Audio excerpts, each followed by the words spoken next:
ನಮಸ್ಕಾರ ಸ್ನೇಹಿತರೆ, ಇಂದಿನ ಈ ವಿಡಿಯೋದಲ್ಲಿ FLN ಜುಲೈ ತಿಂಗಳಲ್ಲಿ ನಡೆಸಬೇಕಾದ ಬುನಾದಿ ಸಾಕ್ಷರತಾ ಪರೀಕ್ಷೆಯ ಪ್ರಶ್ನೆ ಪತ್ರಿಕೆ ಹಾಗೂ ಚಟುವಟಿಕೆಗಳ ಬಗ್ಗೆ ತಿಳಿದುಕೊಳ್ಳೋಣ. ಸ್ನೇಹಿತರೆ, ಈ ಒಂದು ಮಾಹಿತಿ ನಿಮಗೆ ಇಷ್ಟವಾದಲ್ಲಿ ದಯವಿಟ್ಟು ನನ್ನ ಈ ಒಂದು ಚಾನಲನ್ನು ಸಬ್ಸ್ಕ್ರೈಬ್ ಆಗಿ ಲೈಕ್ ಕೊಡೋದನ್ನು ಮರಿಬೇಡಿ. ಸ್ನೇಹಿತರೆ, ನಾವೇನು ಜೂನ್ ತಿಂಗಳಲ್ಲಿ FLNಗೆ ಸಂಬಂಧಪಟ್ಟಂತೆ ಎಲ್ಲ ವಿದ್ಯಾರ್ಥಿಗಳಿಗೂ ಸೇರಿಸಿ ಪೂರ್ವ ಪರೀಕ್ಷೆಯನ್ನು ನಡೆಸಿದ್ವಿ. ಆ ಪೂರ್ವ ಪರೀಕ್ಷೆಯಲ್ಲಿ ಎಲ್ಲ ಮಕ್ಕಳು ಕೂಡ ಎಲ್ಲ ಕಲಿಕಾ ಫಲವನ್ನು ಗಳಿಸಿರೋದಿಲ್ಲ. ಯಾವ ವಿದ್ಯಾರ್ಥಿಗಳು ಯಾವ ಕಲಿಕಾ ಫಲದಿಂದ ಹೊರಗುಳಿದಿರ್ತಾರೋ, ಯಾರಲ್ಲಿ ಯಾವ ಕಲಿಕಾ ಫಲ ಸಾಧನೆ ಆಗಿರೋದಿಲ್ಲ, ಅಂತಹ ವಿದ್ಯಾರ್ಥಿಗಳಿಗೆ ಮತ್ತೆ ನಾವು ಜುಲೈ ತಿಂಗಳಲ್ಲಿ FLN ಪರೀಕ್ಷೆಯನ್ನು ಕೈಗೊಳ್ಳೋದ್ರ ಮೂಲಕ ಅವರಲ್ಲಿ ಕಲಿಕೆ ಆಗದೇ ಇರುವಂತಹ ಕಲಿಕಾ ಫಲವನ್ನು ಸಾಧನೆ ಮಾಡಬೇಕಾಗತ್ತೆ. ಆ ಕಲಿಕಾ ಫಲವನ್ನು ಅವರು ಸಾಧಿಸೋ ಹಾಗೆ ನಾವು ಪ್ರಯತ್ನ ಪಡಬೇಕು. ಹಲವಾರು ಚಟುವಟಿಕೆಗಳನ್ನ ಹಮ್ಮಿಕೊಳ್ಳೋದ್ರ ಮೂಲಕ ಆ ಮಕ್ಕಳಲ್ಲಿ ಆ ಕಲಿಕಾ ಫಲ ಮೂಡೋ ರೀತಿ ನಾವು ಮಾಡಬೇಕಾಗತ್ತೆ. ಹಾಗಾಗಿ ಇಂದಿನ ಈ ವಿಡಿಯೋದಲ್ಲಿ FLಗೆ ಸಂಬಂಧಪಟ್ಟಂತಹ ಪ್ರಶ್ನೆ ಪತ್ರಿಕೆ ಹಾಗೂ ಕೈಗೊಳ್ಳಬಹುದಾದ ಚಟುವಟಿಕೆಗಳನ್ನು ಗಮನಿಸೋಣ.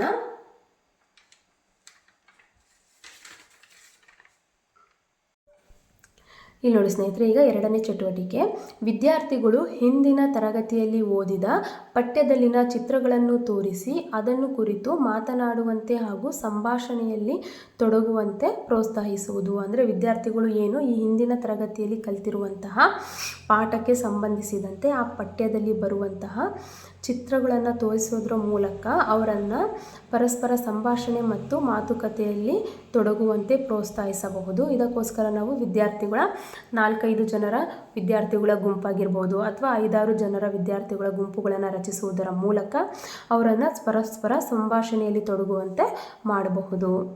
ನಂತರ ಮೂರನೇ ಚಟುವಟಿಕೆ, ಓದಿದ ಕಥೆಯ ಪಾತ್ರಗಳನ್ನು ಆಯ್ದು ಸಣ್ಣ ನಟನೆಯ ಮೂಲಕ ಪ್ರದರ್ಶಿಸಲು ವಿದ್ಯಾರ್ಥಿಗಳಿಗೆ ಅವಕಾಶ ಕೊಡುವುದು. ಅಂದರೆ ಓದಿದ ಕಥೆಯ ಪಾತ್ರಗಳನ್ನು, ಈಗ ಆಲ್ರೆಡಿ ಅವರು ಓದಿರುವಂಥ ಕಥೆಯ ಪಾತ್ರಗಳನ್ನು ಆರಿಸ್ಕೊಂಡ್ಬಿಟ್ಟು ಅದರಲ್ಲೇ ಸಣ್ಣ ನಟನೆಯ ಮೂಲಕ ಪ್ರದರ್ಶಿಸಲು ವಿದ್ಯಾರ್ಥಿಗಳಿಗೆ ಅವಕಾಶವನ್ನು ಕೊಡ್ಬೋದು. ಇಲ್ಲಿ ನೋಡ್ಬೋದು, ಅಮ್ಮನ ಕಲ್ಲು ಮತ್ತು ಬೇವಿನ ಮರ, ಇಲ್ಲಿ ಮತ್ತು ಕೃಷ್ಣ ಸುಧಾಮ, ಗಂಧರ್ವ ಸೇನ, ಈ ರೀತಿ ಪರಿಚಿತವಿರುವಂತಹ ಪಾತ್ರಗಳನ್ನು ಅವರಿಗೆ ಕೊಡೋದ್ರ ಮೂಲಕ ಅದನ್ನು ಕುರಿತು ನಟನೆಯನ್ನು ಮಾಡಿ ಪ್ರದರ್ಶಿಸುವಂತೆ ವಿದ್ಯಾರ್ಥಿಗಳಿಗೆ ಹೇಳಬಹುದು.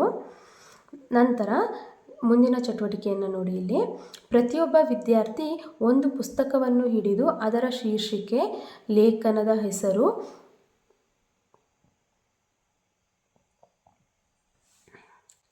ನಂತರ ಮುಂದಿನ ಚಟುವಟಿಕೆಯನ್ನು ನೋಡಿ. ಇಲ್ಲಿ ಪ್ರತಿಯೊಬ್ಬ ವಿದ್ಯಾರ್ಥಿ ಒಂದು ಪುಸ್ತಕವನ್ನು ಹಿಡಿದು ಅದರ ಶೀರ್ಷಿಕೆ, ಲೇಖಕನ ಹೆಸರು, ವಿಷಯದ ಬಗೆಗೆ ಹೇಳಿಸುವುದು. ಪ್ರತಿಯೊಬ್ಬ ವಿದ್ಯಾರ್ಥಿಗೆ ಅವರ ಓದಿರುವಂಥ ಪುಸ್ತಕವನ್ನೇ ಆಗಿರ್ಬೋದು ಅಥವಾ ಶಾಲಾ ಗ್ರಂಥಾಲಯದಲ್ಲಿ ಇರುವಂತಹ ಪುಸ್ತಕಗಳನ್ನು ಕೊಟ್ಬಿಟ್ಟು, ಯಾಕಂದರೆ ಆಲ್ರೆಡಿ ಅದನ್ನು ಅವ್ರು ಏನು ಮಾಡಿರ್ತಾರೆ, ಸ್ವಲ್ಪನಾದರೂ ಓದಿರ್ತಾರೆ, ಅದ್ರ ಬಗ್ಗೆ ತಿಳ್ಕೊಂಡಿರ್ತಾರೆ. ಹಾಗಾಗಿ ಆ ಪುಸ್ತಕವನ್ನು ಹಿಡಿದು ಅದರ ಶೀರ್ಷಿಕೆ, ಲೇಖಕನ ಹೆಸರು, ಅದರಲ್ಲಿ ಬರುವಂಥ ವಿಷಯದ ಬಗೆಗೆ ಮಾತನಾಡುವಂತೆ ಅವರಿಗೆ ಹೇಳಬಹುದು. ನೋಡಿ ಸ್ನೇಹಿತರೆ, ಈ ರೀತಿ ಮೊದಲನೇ ಕಲಿಕಾ ಫಲಕ್ಕೆ ಸಂಬಂಧಿಸಿದಂತೆ ಚಿತ್ರವನ್ನು ಕೊಡುವುದರ ಮೂಲಕ, ಚಿತ್ರವನ್ನು ತೋರಿಸುವುದರ ಮೂಲಕ ಇಷ್ಟು ಚಟುವಟಿಕೆಗಳನ್ನು ನಾವು ವಿದ್ಯಾರ್ಥಿಗಳಿಗೆ ಹಮ್ಮಿಕೊಳ್ಬಹುದು. ಅದರಲ್ಲಿ ಈಗ ನಾವು ಪ್ರಶ್ನೆಯನ್ನು ನೋಡೋದಾದರೆ ಮೊದಲನೇ ಕಲಿಕಾ ಫಲಕ್ಕೆ ಸಂಬಂಧಿಸಿದಂತೆ ಪ್ರಶ್ನೆ ನೋಡಿ. ಇಲ್ಲಿ ಪ್ರಶ್ನೆ 1, ಈ ಚಿತ್ರ ಕುರಿತು ಅಭಿಪ್ರಾಯಗಳನ್ನು ನಿಮ್ಮದೇ ಮಾತಿನಲ್ಲಿ ಅಭಿವ್ಯಕ್ತಿಪಡಿಸಿ. ನೋಡಿ, ಇಲ್ಲಿ ಈ ಚಿತ್ರಗಳನ್ನು ಕುರಿತು ಅಭಿಪ್ರಾಯಗಳನ್ನು ನಿಮ್ಮದೇ ಮಾತಿನಲ್ಲಿ ಅಭಿವ್ಯಕ್ತಪಡಿಸಿ. ಅಂದರೆ ಈ ಚಿತ್ರಗಳನ್ನು, ಯಾವುದಾದ್ರೂ ಚಿತ್ರಗಳನ್ನು ಕುರಿತು ಏನು ಅವರ ಅಭಿಪ್ರಾಯವನ್ನು, ಆ ಚಿತ್ರದ ಬಗ್ಗೆ ಏನವರಿಗೆ ಏನು ಕತೆ ನೆನಪಿರುತ್ತೆ, ಏನು ಇರುತ್ತೆ, ಅದನ್ನು ಅವರು ಅವರದ್ದೇ ಆದಂತಹ ಏನು ಪಠ್ಯ ಪುಸ್ತಕದ ಶೈಲಿಯಲ್ಲೇ ಅಭಿವ್ಯಕ್ತಪಡಿಸ್ಬೇಕು ಅಂತೇನಿಲ್ಲ. ಅವರದ್ದೇ ಆದಂತಹ ಅವರ ಏನು ಆಡು ಭಾಷೆ ಇರುತ್ತಲ್ವ, ಅವರದ್ದೇ ಆದಂತಹ ಭಾಷೆಯಲ್ಲಿಯೇ ಅವರು ಅಭಿವ್ಯಕ್ತಿಪಡಿಸ್ಬಹುದು. ಫುಲ್ ಗ್ರಾಂಥಿಕ ರೂಪದಲ್ಲೇ ಅಭಿವ್ಯಕ್ತಪಡಿಸ್ಬೇಕು ಅಂತಲೂ ಇಲ್ಲ. ಮಕ್ಕಳು ಮಾತನಾಡುವಂಥ ಅವರವರ ಭಾಷೆಯ ಶೈಲಿಯಲ್ಲೇ ಕೂಡ ಅದನ್ನು ಅಭಿವ್ಯಕ್ತಪಡಿಸಬಹುದು. ನಿಮ್ಮದೇ ಮಾತಿನಲ್ಲಿ, ಅವರದೇ ಮಾತಿನಲ್ಲಿ ಅಭಿವ್ಯಕ್ತಪಡಿಸಬೇಕು. ಮುಂದೆ ನೋಡಿ ಫ್ರೆಂಡ್ಸ್, ಎರಡನೇ ಕಲಿಕಾಫಲ 2. ಪ್ರಶ್ನೆಯನ್ನು ಕೇಳುವ ಮೂಲಕ ಸಂಭಾಷಣೆಯಲ್ಲಿ ತೊಡಗುವರು ಮತ್ತು ಇತರರನ್ನು ಆಲಿಸುವರು. ಅಂದರೆ ಇಲ್ಲಿ ಪ್ರಶ್ನೆಯನ್ನು ಕೇಳುವ ಮೂಲಕ ಪರಸ್ಪರ ಸಂಭಾಷಣೆಯಲ್ಲಿ ತೊಡಗ್ತಾರೆ ಮತ್ತು ಅವಾಗ ಏನು ಮಾಡ್ತಾರೆ, ಅವರು ಇತರರನ್ನು, ಬೇರೆಯವರನ್ನು ಕೂಡ ಅವರು ಆಲಿಸ್ತಾರೆ. ಇದಕ್ಕೆ ಸಂಬಂಧಿಸಿದಂತೆ ಇಲ್ಲಿ ನೋಡಿ, ಇಲ್ಲಿ ನಾನು ಚಿತ್ರವನ್ನು ಕೊಟ್ಟಿದ್ದೇನೆ. ಈ ಚಿತ್ರವನ್ನು ಗಮನಿಸುವುದರ ಮೂಲಕ ಈ ಒಂದು ಚಟುವಟಿಕೆಯನ್ನು ಅವರಿಗೆ, ಮಕ್ಕಳಿಗೆ ಮಾಡಿಸ್ಬಹುದು ಅಂತ ನಾನಿಲ್ಲಿ ಕೊಟ್ಟಿದ್ದೀನಿ. ನೀವು ಸ್ನೇಹಿತರೆ ನಿಮಗೆ ಇಷ್ಟವಾಗಿರುವಂಥ, ನಿಮ್ಮಲ್ಲಿ ಲಭ್ಯವಿರುವಂಥ ಯಾವುದಾದ್ರೂ ಬೇರೆ ಚಿತ್ರಗಳು ಅಥವಾ ಕಲಿಯಲ್ಲಿ ಬರುವಂಥ ಫ್ಲಾಶ್ ಕಾರ್ಡ್ಗಳನ್ನು ಬಳಸ್ಕೊಳ್ಳೋದ್ರ ಮೂಲಕ, ನೀವು ಸನ್ನಿವೇಶ ಚಿತ್ರಣಗಳನ್ನು ಬಳಸ್ಕೊಳ್ಳೋದ್ರ ಮೂಲಕ ನೀವು ಈ ಒಂದು ಕಲಿಕಾ ಫಲವನ್ನು ಸಾಧಿತಗೊಳಿಸಬಹುದು. ಇಲ್ಲಿ ನೋಡಿ ಸ್ನೇಹಿತರೆ, ಈ ಒಂದು ಕಲಿಕಾ ಫಲಕ್ಕೆ ಸಂಬಂಧಿಸಿದಂತೆ ಚಟುವಟಿಕೆಯನ್ನು ನೋಡೋದಾದರೆ, ಚಿತ್ರ ನೋಡಿ ಪ್ರಶ್ನೆ ಕೇಳೋಣ. ನೋಡಿ, ಇಲ್ಲಿ ಮಕ್ಕಳಿಗೆ ಬೇರೆ ಬೇರೆ ಸನ್ನಿವೇಶಕ್ಕೆ ತಕ್ಕಂತೆ ಚಿತ್ರಗಳನ್ನು ತೋರಿಸಿ ಅದರಲ್ಲಿ ಅವರು ಆ ಚಿತ್ರಕ್ಕೆ ಸಂಬಂಧಿಸಿದಂತೆ 3-4 ಪ್ರಶ್ನೆಗಳನ್ನು ಕೇಳುವಂತೆ ಪ್ರೇರೇಪಿಸುವುದು.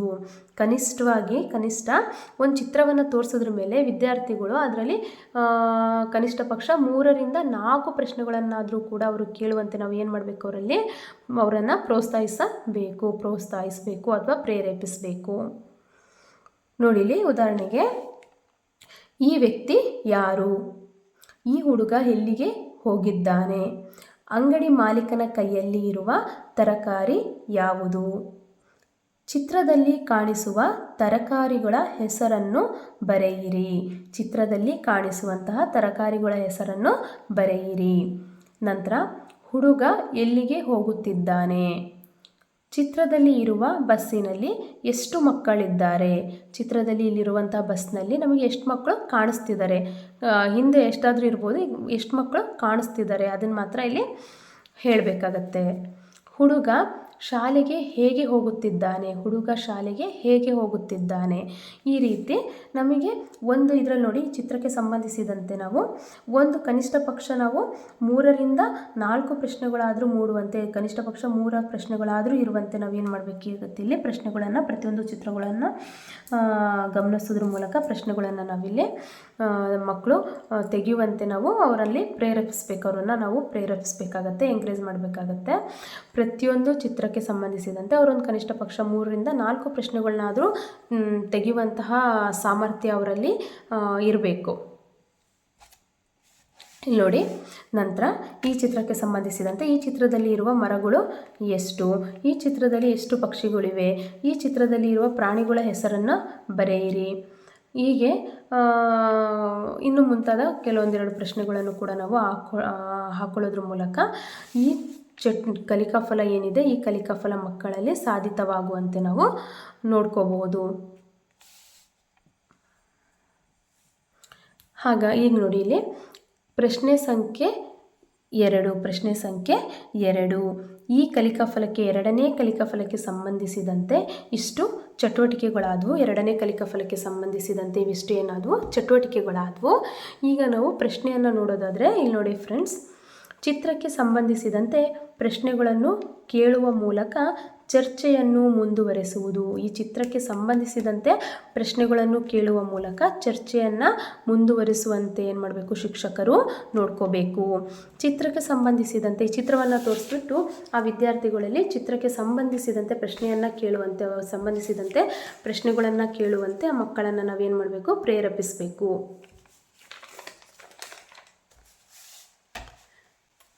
ನಂತರ 3ನೇ ಕಲಿಕಾ ಫಲವನ್ನು ನೋಡೋದಾದರೆ, ನೋಡಿ ಇಲ್ಲಿ ಹಾಡುಗಳು, ಕವನಗಳನ್ನು ಪಠಿಸುವರು. ಅಂದರೆ ಹಾಡುಗಳು ಮತ್ತು ಕವನಗಳನ್ನು ಪಠಿಸೋದು ಯಾವುದಕ್ಕೆ ಸಂಬಂಧಪಟ್ಟಿರುತ್ತೆ, ಕಂಠಪಾಠಕ್ಕೆ ಸಂಬಂಧಪಟ್ಟಿರುತ್ತೆ. ಹಾಗಾಗಿ ಹಾಡುಗಳು, ಕವನಗಳನ್ನು ಪಠಿಸುವವರು ಅಂದರೆ ಮಕ್ಕಳು ಕಲ್ತು ಹೇಳಬೇಕಾಗತ್ತೆ. ಇದನ್ನು ನೋಡ್ಕೊಂಡು ಹೇಳೋದಲ್ಲ ಸ್ನೇಹಿತರೆ, ಕಲ್ತು ಹೇಳಬೇಕಾಗತ್ತೆ ವಿದ್ಯಾರ್ಥಿಗಳು. ಇಲ್ಲಿ ಒಂದನೇ ಚಟುವಟಿಕೆ, ಫಸ್ಟ್ನೇ ಚಟುವಟಿಕೆ ನಾವು ಯಾವ ರೀತಿ ಚಟುವಟಿಕೆಯನ್ನು ಹಮ್ಮಿಕೊಳ್ಬೋದು ಅಂದರೆ, ಶಿಕ್ಷಕರು ಮಕ್ಕಳಿಗೆ ಹಾಡಿನ ಒಂದು ಸಾಲು ಕೊಟ್ಟು ಅವುಗಳನ್ನು ಭರ್ತಿ ಮಾಡಲು ಹೇಳುವುದು. ಉದಾಹರಣೆಗೆ ಬಣ್ಣದ ತಗಡಿನ ತುತ್ತೂರಿ ಅಲ್ವಾ, ಇದ್ರ ಮುಂದಿಂದು. ನೆಕ್ಸ್ಟು ಹೂವನ್ನು ಮಾರುತ್ತಾ ಆಗಿರ್ಬೋದು. ನೆಕ್ಸ್ಟು ಕೇಳಿದ್ದು ಸುಳ್ಳಾಗಬಹುದು, ಇದಾದರೂ ಆಗಿರ್ಬೋದು. ಈ ರೀತಿ ನನಗೆ ಅನಿಸಿದ್ದನ್ನು ನನಗೆ ಸಡನ್ನಾಗೆ ಬಂದಿರೋದನ್ನು ನಾನು ಬರೆದಿದ್ದೀನಿ. ನಿಮಗೆ ಯಾವುದು ಅನುಕೂಲ ಆಗುತ್ತೆ, ನಿಮಗೆ ಯಾವುದು ಹಾಕ್ಕೊಳ್ಬೇಕು ಅನಿಸುತ್ತೆ, ನೀವು ಅದನ್ನು ಇಲ್ಲಿ ಹಾಕ್ಕೊಳ್ಬಹುದು ಸ್ನೇಹಿತರೆ. ಮುಂದಿನ ಚಟುವಟಿಕೆ ನೋಡಿ, ಧ್ವನಿ ಮುದ್ರಣಗಳನ್ನು ಬಳಸಿಕೊಂಡು ರಾಗಬದ್ಧವಾಗಿ ಹಾಡುವಂತೆ ಮಾಡುವುದು. ಶಾಲೆಯಲ್ಲಿ ತರಗತಿಗಳಲ್ಲಿ ಧ್ವನಿ ಮುದ್ರಣಗಳನ್ನು ಬಳಸಿಕೊಂಡು ರಾಗಬದ್ಧವಾಗಿ ವಿದ್ಯಾರ್ಥಿಗಳು ಹಾಡುವಂತೆ ಕೂಡ ನಾವು ಮಾಡಬಹುದು. ನಂತರ ಚಿತ್ರಪಟಗಳನ್ನು ತೋರಿಸುವುದರ ಮೂಲಕ ಆ ಚಿತ್ರಕ್ಕೆ ಸಂಬಂಧಿಸಿದಂತೆ ಹಾಡುಗಳನ್ನು ನೆನಪಿಸಿಕೊಂಡು ಹೇಳುವಂತೆ ಮಾಡುವುದು. ನೋಡಿ ಇಲ್ಲೇನಿದೆಯಲ್ಲ, ಈ ಚಿತ್ರಪಟಗಳನ್ನು ತೋರಿಸುವುದರ ಮೂಲಕ ಈ ಚಿತ್ರಕ್ಕೆ ಸಂಬಂಧಿಸಿದ ಹಾಡುಗಳನ್ನು ನೆನಪಿಸಿಕೊಂಡು ವಿದ್ಯಾರ್ಥಿಗಳು ಹೇಳುವಂತೆ ಮಾಡಬಹುದು. ಈಗ ಈ ಚಿತ್ರವನ್ನು ನೋಡಿದ್ರೂ ಕೂಡ ವಿದ್ಯಾರ್ಥಿಗಳಿಗೆ ಫ್ಲ್ಯಾಶ್ ಆಗುತ್ತೆ, ಭಾಗ್ಯದ ಬಳೆಗಾರ ಹಾಡನ್ನು ಹೇಳ್ತಾರೆ. ಇದನ್ನು ನೋಡಿದ್ರೂ ಕೂಡ ಏನಾಗುತ್ತೆ, ಈ ಪದ್ಯವನ್ನು ಕೂಡ ಹೇಳ್ತಾರೆ. ಪುಟಾಣಿ ಪುಟ್ಟಿ ಈ ಪದ್ಯವನ್ನು ಕೂಡ ಅವರು ಹೇಳ್ತಾರೆ. ನೆಕ್ಸ್ಟ್ ಇದನ್ನು ನೋಡಿದ್ರು ಕೂಡ ಅವರಿಗೆ ಮಕ್ಕಳಿಗೆ ಗೊತ್ತಾಗುತ್ತೆ ಇದು ಬೇಸಿಗೆ ಪದ್ಯಕ್ಕೆ ಸಂಬಂಧಪಟ್ಟಿರೋದು ಅಂತ. ಆ ಮಕ್ಕಳಲ್ಲಿ ಆ ಪದ್ಯ ಪಠಿಸುವಂಥ ಸಾಮರ್ಥ್ಯ ಇದ್ದರೆ, ಪಠನೆ ಮಾಡುವಂಥ ಸಾಮರ್ಥ್ಯ ಅವರಲ್ಲಿ ಆಲ್ರೆಡಿ ಸಾಧಿತವಾಗಿದ್ದರೆ ಅವರು ಆರಾಮಾಗಿ ಇದನ್ನು ಈ ಕಲಿಕಾ ಫಲವನ್ನು ಮಾಡ್ತಾರೆ. ಅವರು ಆರಾಮಾಗಿ ಇದೊಂದು ಚಟುವಟಿಕೆಯನ್ನು ಮಾಡ್ತಾರೆ. ಇಲ್ಲ ಅಂದರೆ ನಾವು ಈ ರೀತಿ ಚಟುವಟಿಕೆಗಳನ್ನ ಹಮ್ಮಿಕೊಳ್ಳೋದ್ರ ಮೂಲಕ ಅವರಲ್ಲಿ ಈ ಚಟುವಟಿಕೆಗಳು ಸಾಧಿತವಾಗುವಂತೆ ನಾವು ಮಾಡಬೇಕಾಗತ್ತೆ ಸ್ನೇಹಿತರೆ. ಮುಂದೆ ನೋಡಿ, ಇಲ್ಲಿ ಪದ್ಯವನ್ನು ಅಭಿನಯದ ಮೂಲಕ ಪಾತ್ರದೊಂದಿಗೆ ಹಾಡಲು ಹೇಳುವುದು. ಪದ್ಯವನ್ನು ಅಭಿನಯದ ಮೂಲಕ ಪಾತ್ರದೊಂದಿಗೆ ಹಾಡಲು ಹೇಳುವುದು. ಪ್ರಶ್ನೆ ನೋಡಿ ಫ್ರೆಂಡ್ಸ್, ಇಲ್ಲಿ ಮೂರನೇ ಪ್ರಶ್ನೆ, ಕಲಿಕಾ ಫಲ 3ಕ್ಕೆ ಸಂಬಂಧಪಟ್ಟಂತೆ ಪ್ರಶ್ನೆಯನ್ನು ನೋಡೋದಾದರೆ, ಈ ಚಿತ್ರಗಳನ್ನು ನೋಡಿ ಅದಕ್ಕೆ ಸಂಬಂಧಿಸಿದ ಹಾಡುಗಳನ್ನು ರಾಗಬದ್ಧವಾಗಿ ಹಾಡಿರಿ. ಅಂದರೆ ಮಕ್ಕಳಿಗೆ ಚಿತ್ರಗಳನ್ನು ತೋರಿಸಿ ಇದಕ್ಕೆ ಸಂಬಂಧಿಸಿದ ಹಾಡುಗಳನ್ನು ರಾಗಬದ್ಧವಾಗಿ ಹಾಡುವಂತೆ ಹೇಳ್ಬೋದು. ಮುಂದುವರೆದು ಈ ಹಾಡಿನ ಮುಂದಿನ ಸಾಲುಗಳನ್ನು ರಾಗಬದ್ಧವಾಗಿ ಹಾಡಿರಿ. ಶಿಕ್ಷಕರು ಕಪ್ಪು ಹಲಗೆಯ ಮೇಲೆ ಏನಿದೆಯಲ್ಲ, ಈ ಕಪ್ಪು ಹಲಗೆಯ ಮೇಲೆ ಈ ರೀತಿ ಕವಿತೆಗಳನ್ನು, ಹಾಡನ್ನು ಬರೆಯೋದಾಗಿರ್ಬೋದು. ಒಂದು ಸಾಲು 2 ಸಾಲನ್ನು ಬರೆದು ಉಳಿದಿರುವಂಥ ಮುಂದಿನ ಸಾಲುಗಳನ್ನು ವಿದ್ಯಾರ್ಥಿಗಳಿಗೆ ರಾಗಬದ್ಧವಾಗಿ ಹಾಡುವಂತೆ ಹೇಳ್ಬೋದು. ನಂತರ 4ನೇ ಕಲಿಕಾ ಫಲವನ್ನು ನೋಡೋದಾದರೆ, ಕಥೆಗಳು, ಕವಿತೆಗಳು, ಮುದ್ರಣ ಇತ್ಯಾದಿಗಳಲ್ಲಿ ಕಂಡುಬರುವಂತಹ ಪರಿಚಿತ ಪದಗಳನ್ನು ಪುನರಾವರ್ತಿಸುವರು. ಅಂದರೆ ಕಥೆಗಳು, ಮುದ್ರಣಗಳು ಅಥವಾ ಕವಿತೆಗಳಲ್ಲಿ ಅವರಿಗೆ ಮಕ್ಕಳಿಗೆ ಪರಿಚಿತವಿರುವಂತಹ ಪದಗಳನ್ನು ಅವ್ರು ಏನು ಮಾಡ್ತಾರೆ, ಪುನರಾವರ್ತಿಸ್ತಾರೆ. ಒಂದು ವೇಳೆ ಯಾವ ಮಗು ಪರಿಚಿತವಿರುವಂತಹ ಪದಗಳನ್ನು ಪುನರಾವರ್ತಿಸುವುದಿಲ್ಲವೋ ಆ ವಿದ್ಯಾರ್ಥಿಗಳಲ್ಲಿ ಈ ಒಂದು 4ನೇ ಕಲಿಕಾ ಫಲ ಏನಿದೆಯಲ್ಲ, ಇದು ಸಾಧಿತವಾಗಿಲ್ಲ ಅನ್ನೋದನ್ನು ನಾವು ಅರ್ಥ ಮಾಡ್ಕೊಳ್ಬೇಕಾಗತ್ತೆ. ಸರಿನಾ ಫ್ರೆಂಡ್ಸ್? ಇಲ್ಲಿ ನೋಡಿ, ಇದಕ್ಕೆ ಸಂಬಂಧಪಟ್ಟಂತೆ ನಾನು ಕಥೆಯನ್ನು ತೊಗೊಂಡಿದ್ದೀನಿ. ನಿಮಗೆ ಯಾವ ಕಥೆ ಅನುಕೂಲ ಆಗುತ್ತೆ ಆ ಕಥೆಯನ್ನು ನೀವು ತೊಗೊಳ್ಬೋದು. ಅಷ್ಟೇ ಅಲ್ಲದೆ ಇಲ್ಲಿ ನಾನು ಒಂದು ಕವಿತೆಯನ್ನು ಕೂಡ ತೊಗೊಂಡಿದ್ದೀನಿ. ಇಲ್ಲಿ ನೋಡಿ, ಎಲ್ಲಿ ಭೂರಮೆ ದೇವ ಸನ್ನಿಧಿ ಬಯಸಿ ಬಿಮ್ಮನೆ ಬಂದಳೋ, ಎಲ್ಲಿ ಮೋಹನ ಗಿರಿಯ ಬೆರಗಿನ ರೂಪಿನಿಂದಳಿ ನಿಂದಳೋ, ಎಲ್ಲಿ ಮುಗಿಲಲಿ ಮಿಂಚಿನೊಳ್ ಕಾವೇರಿ ಹೊಳೆ ಹೊಳೆ ಹೊಳೆವಳೋ, ಎಲ್ಲಿ ನೆಲವನ್ನು ತಣಿಸಿ ಜನಮನ ಹೊಲದ ಕಳೆ ಕಳೆ ಕಳೆವಳೋ. ಈ ಪದ್ಯವನ್ನು ನಾನು ಏನಕ್ಕೆ ಹೇಳ್ತಿದ್ದೀನಿ ಅಂದರೆ, ಆಲ್ಮೋಸ್ಟ್ ಈ ಕಥೆಯಲ್ಲಿ ಮಕ್ಕಳು ಗುರ್ತಿಡಿದ್ಬಿಡ್ತಾರೆ ಕೆಲವೊಂದು ಪದಗಳನ್ನ. ವಿದ್ಯಾರ್ಥಿಗಳು ಒಂದು 80% ವಿದ್ಯಾರ್ಥಿಗಳು ಗುರುತಿಸ್ತಾರೆ. ಯಾಕಂದರೆ ಇವು ಕೇಳಿರುವಂಥ ಪದಗಳೇ ಆಗಿರುತ್ತೆ. ಇನ್ನೂ ಒಂದು 20% ಮಕ್ಕಳಿಗೆ ಏನಾದರೂ ಗುರುತಿಸಲಿ, ಅವರು ಕೆಲವೊಂದು ಪದಗಳನ್ನ ಗುರುತಿಸಲಿ ಅವರು ಹಿಂಜರಿಬೋದು, ಗೊತ್ತಿಲ್ಲದೆ ಇದು ಮಾಡ್ಬೋದು. ಆದರೆ ಬಹುಪಾಲು ವಿದ್ಯಾರ್ಥಿಗಳು ಇದನ್ನು ಗುರುತಿಸ್ತಾರೆ ಅನ್ನೋದು ನನ್ನ ಅಭಿಪ್ರಾಯ. ಆದರೆ ಮುಂದೆ ಇಲ್ಲಿ ಕವಿತೆಯಲ್ಲಿ ನೋಡೋದಾದರೆ, ಎಲ್ಲಿ ಭೂರಮೆ, ಎಲ್ಲಿ ಅಂದರೆ ಹೇಳಿಬಿಡ್ತಾರೆ ಅಲ್ವಾ, ಅರ್ಥ ಗೊತ್ತಾಗ್ಬಿಡುತ್ತೆ ಅವರಿಗೆ. ಅದೇ ಭೂರಮೆ ಅಂದರೂ ಕೂಡ ಅವರಿಗೆ ಏನಾಗಲ್ಲ ಸ್ನೇಹಿತರೆ, ಅಷ್ಟು ಬೇಗ ಅದು ಅವರಿಗೆ ಗೊತ್ತಾಗಲ್ಲ, ಯಾಕಂದರೆ ಅವರು ಇದು ಪರಿಚಿತ ಪದ ಆಗಿರಲ್ಲ ಜಾಸ್ತಿ ಅವರಿಗೆ. ಆಮೇಲೆ ಇಲ್ಲಿ ಸನ್ನಿಧಿ ಅಂದರೆ ಏನು, ದೇವಸ್ಥಾನ. ಈ ಸನ್ನಿಧಿಗೆ ಅವರಿಗೆ ಅರ್ಥ ಆಗೋದು, ಈ ಸನ್ನಿಧಿ ಅಂದರೆ ಇಲ್ಲಿ ಅರ್ಥ ಆಗೋದು ಕಡಿಮೆನೇ ಇರುತ್ತೆ. ಯಾಕಂದರೆ ಇದನ್ನು ಅವರು ಹಿಂದಿನ ತರಗತಿಯಲ್ಲಿ ಕೇಳಿದರೂ ಕೂಡ ಅದನ್ನು ಅವರು ನೆನ್ಪಿಡ್ಕೊಂಡಿರಲ್ಲ ಕೆಲವೊಂದು ಸಲ. ಇಲ್ಲಿ ನನಗೆ ಅನಿಸೋ ಪ್ರಕಾರ ಒಂದು 70% ಮಕ್ಕಳು ಈ ಕಲಿಕಾ ಫಲ ಈ ಪದ್ಯವನ್ನು ಕೊಟ್ಟಾಗ ಅವರು ಗುರುತಿಸಿದ್ರೆ, ಒಂದು 30% ಮಕ್ಕಳಾದ್ರೂ ಏನು ಮಾಡ್ಬೋದು, ಗುರುತಿಸುವಲ್ಲಿ ಸ್ವಲ್ಪ ಸಮಸ್ಯೆನ ಎದುರಿಸ್ಬೋದು ಅಂತ ಅನಿಸುತ್ತೆ. ಯಾಕಂದರೆ ಹಿಂದಿನ ತರಗತಿಯನ್ನು ಪರಿಗಣಿಸಿದಾಗ ಭೂರಮೆ ಕೇಳಿದರೆ ಅವರಿಗೆ ನೆನಪಿದ್ರೆ ಆ ಮಕ್ಕಳಲ್ಲಿ ಈ ಕಲಿಕಾ ಫಲ ಸಾಧಿತವಾಗಿದ್ದರೆ ಹೇಳಿಬಿಡ್ತಾರೆ, ಇಲ್ಲಾಂದರೆ ಸ್ವಲ್ಪ ಕಷ್ಟಪಡ್ತಾರೆ. ನೆಕ್ಸ್ಟು ಸನ್ನಿಧಿನೂ ಕೂಡ ಅಷ್ಟೇ, ಬಯಸಿ ಅಂದ್ರೂ ಕೂಡ ಗೊತ್ತಾಗ್ಬಿಡತ್ತೆ. ಅದೇ ಬಿಮ್ಮನೆ ಅಂದ್ರೂ ಕೂಡ ಏನಾಗುತ್ತೆ, ಬಿಮ್ಮನೆ ಅಂದ್ರೂ ಕೂಡ ಅವರಿಗೆ ಸ್ವಲ್ಪ ಕಷ್ಟ ಆಗ್ಬೋದು, FLN ವಿದ್ಯಾರ್ಥಿಗಳಿಗೆ ಕಷ್ಟ ಆಗ್ಬೋದು. ಆಮೇಲೆ ಇಲ್ಲಿ ಮೋಹನ, ಗಿರಿಯ, ಆಮೇಲೆ ಇಷ್ಟು ಕೆಲವೊಂದಿಲ್ಲಿ ಮಿಂಚಿನೋಳ್, ಈ ಪದಗಳು ಏನಾಗ್ಬೋದು, ಸ್ವಲ್ಪ ಕಷ್ಟ ಅನಿಸ್ಬೋದು ಅಂತ, ಗುರುತಿಸುವಲ್ಲಿ ಕಷ್ಟ ಅನಿಸ್ಬೋದು ಅಂತ ನನಗೆ ಅನಿಸುತ್ತೆ ಸ್ನೇಹಿತರೆ.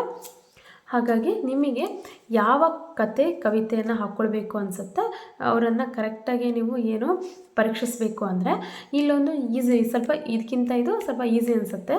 ಇದು ಸ್ವಲ್ಪ ಭೂರಮೆ, ಸನ್ನಿಧಿ ಇರ್ಬೋದು, ಕೆಲವೊಂದು ಪದಗಳು ಮಕ್ಕಳಿಗೆ ಪುನರಾವರ್ತಿಸುವಲ್ಲಿ FLN ವಿದ್ಯಾರ್ಥಿಗಳಿಗೆ, ಏನು FL ವಿದ್ಯಾರ್ಥಿಗಳಿದ್ದಾರಲ್ಲ ಕನ್ನಡದಲ್ಲಿ, ಅವರಿಗೆ ಕಷ್ಟ ಅನಿಸ್ಬೋದು ಸ್ನೇಹಿತರೆ.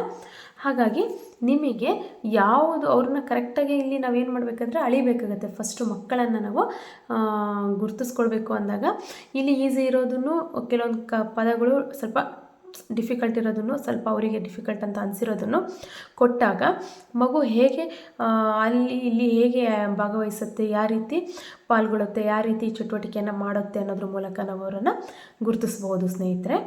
ಸೊ ಹಾಗಾಗಿ ಈ ಒಂದು 4ನೇ ಕಲಿಕಾ ಫಲಕ್ಕೆ ಸಂಬಂಧಿಸಿದಂತೆ ನಾನು ಹಾಕ್ಕೊಂಡಿರುವಂಥ ಪ್ರಶ್ನೆಯನ್ನು ನೋಡೋದಾದರೆ, ಇಲ್ಲಿ ಪ್ರಶ್ನೆ 4, ಮೇಲಿನ ಕತೆ ಮತ್ತು ಕವಿತೆಗಳಲ್ಲಿ ಬರುವ ಪರಿಚಿತ ಪದಗಳನ್ನು ಗುರುತಿಸಿ. ಈ ಮೇಲಿನ ಕತೆ ಮತ್ತು ಕವಿತೆಗಳಲ್ಲಿ ಬರುವಂತಹ ಪರಿಚಿತ ಕಥೆಗಳನ್ನು ಗುರುತಿಸೋಕೆ ಹೇಳೋದು. ನಂತರ ಗುರುತಿಸಿರುವಂಥ ವಿದ್ಯಾರ್ಥಿಗಳಿಗೆ ಅವುಗಳಲ್ಲಿ ಯಾವುದಾದರೂ ಒಂದು ಪದಕ್ಕೆ ಸ್ವಂತ ವಾಕ್ಯ ರಚಿಸಿ. ಅವರು ಏನು ಪದಗಳನ್ನ ಗುರುತಿಸಿರ್ತಾರಲ್ಲ, ಆ ಗುರುತಿಸಿರುವಂಥ ಪದಗಳಲ್ಲಿ ಅವರಿಗೆ ಯಾವ ಪದ ಇಷ್ಟ ಆಗುತ್ತೋ ಆ ಒಂದು ಯಾವುದಾದರೂ ಪದಕ್ಕೆ ಅವ್ರದ್ದೇ ಆದಂಥ ಸ್ವಂತ ವಾಕ್ಯವನ್ನು ರಚಿಸುವಂತೆ ಹೇಳಬಹುದು. ಸ್ನೇಹಿತರೆ, ಇವತ್ತಿನ ಈ ಮಾಹಿತಿ ನಿಮಗೆ ಸಹಾಯವಾಗಿದ್ದರೆ, ಇದರಿಂದ ಏನಾದರೂ ನಿಮಗೆ ಸ್ವಲ್ಪ ಇನ್ಫಾರ್ಮೇಷನ್ ಸಿಕ್ಕಿದೆ ಅಂತ ಅನಿಸಿದ್ರೆ, ನನ್ನ ಈ ಒಂದು ಚಾನಲನ್ನು ನೀವು ಸಬ್ಸ್ಕ್ರೈಬ್ ಮಾಡ್ಕೊಳ್ಳೋದ್ರ ಮೂಲಕ ಲೈಕ್ ಕೊಡಬೇಕಾಗಿ ವಿನಂತಿಸ್ತೀನಿ ಸ್ನೇಹಿತರೆ. ಧನ್ಯವಾದಗಳು.